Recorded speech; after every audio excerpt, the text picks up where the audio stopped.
Matt. How are you doing today, man? Not too bad. Good. I keep getting calls all the time about, we've got map policy, we've got that out with all our distributors, but I'm still in a race to the bottom, meaning that, people are just still undercutting my pricing, regardless of what I do. I'm playing whack-a-mole. Help, man. What do I do?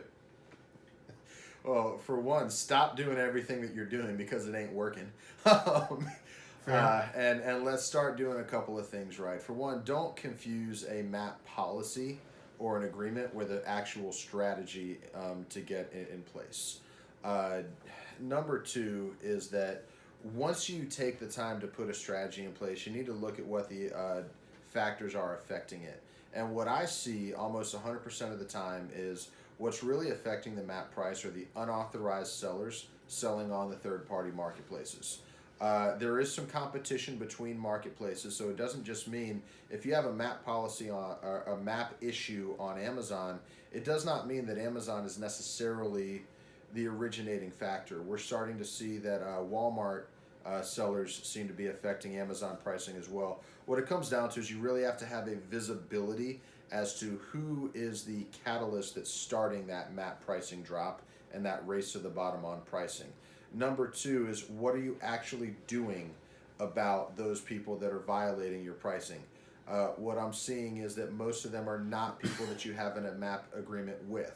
So you can have the best agreements in the world with your authorized retailers and resellers, and if you do allow third parties to sell on the marketplaces, that's great. But if they're not the ones that are causing this, you've got a serious issue if you think that your map agreement affects the ones that you don't have an agreement with. They're effectively immune to it. A map agreement is an agreement between two parties. If it's a third party that has no tie to that, how do you actually enforce against that one? And then how do you hold your partners that you are in agreement with accountable for that? And it gets even scarier when you've got companies that are selling either as vendors to Amazon or through FBA, because if you're selling as a vendor to Amazon, you're not in control of your pricing, but your brand's name is right there front and center. So all of your retailers, all of your authorized sellers, they're all looking at you violating MAP, and now you're expecting them to do it. So for one, you have to be accountable to your own actions as a brand and sell at your own MAP price. Number two, you have to physically go after and take down the people that are starting that chain reaction driving MAP pricing down to the bottom, which is typically going to be the unauthorized sellers that are buying your product cheap out of your supply chain at some point.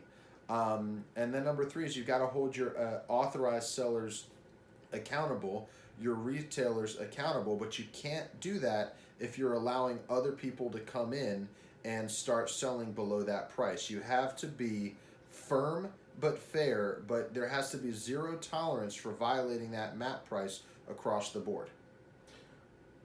But doesn't that impact, my relationships with my distributors and retailers I'm concerned about that, but I need to keep control of MAP. How can I do both? Well, here's the thing. If you get rid of the people that are coming in and bringing your pricing down, i.e. those unauthorized sellers, your retailers and distributors don't have anything to be mad about.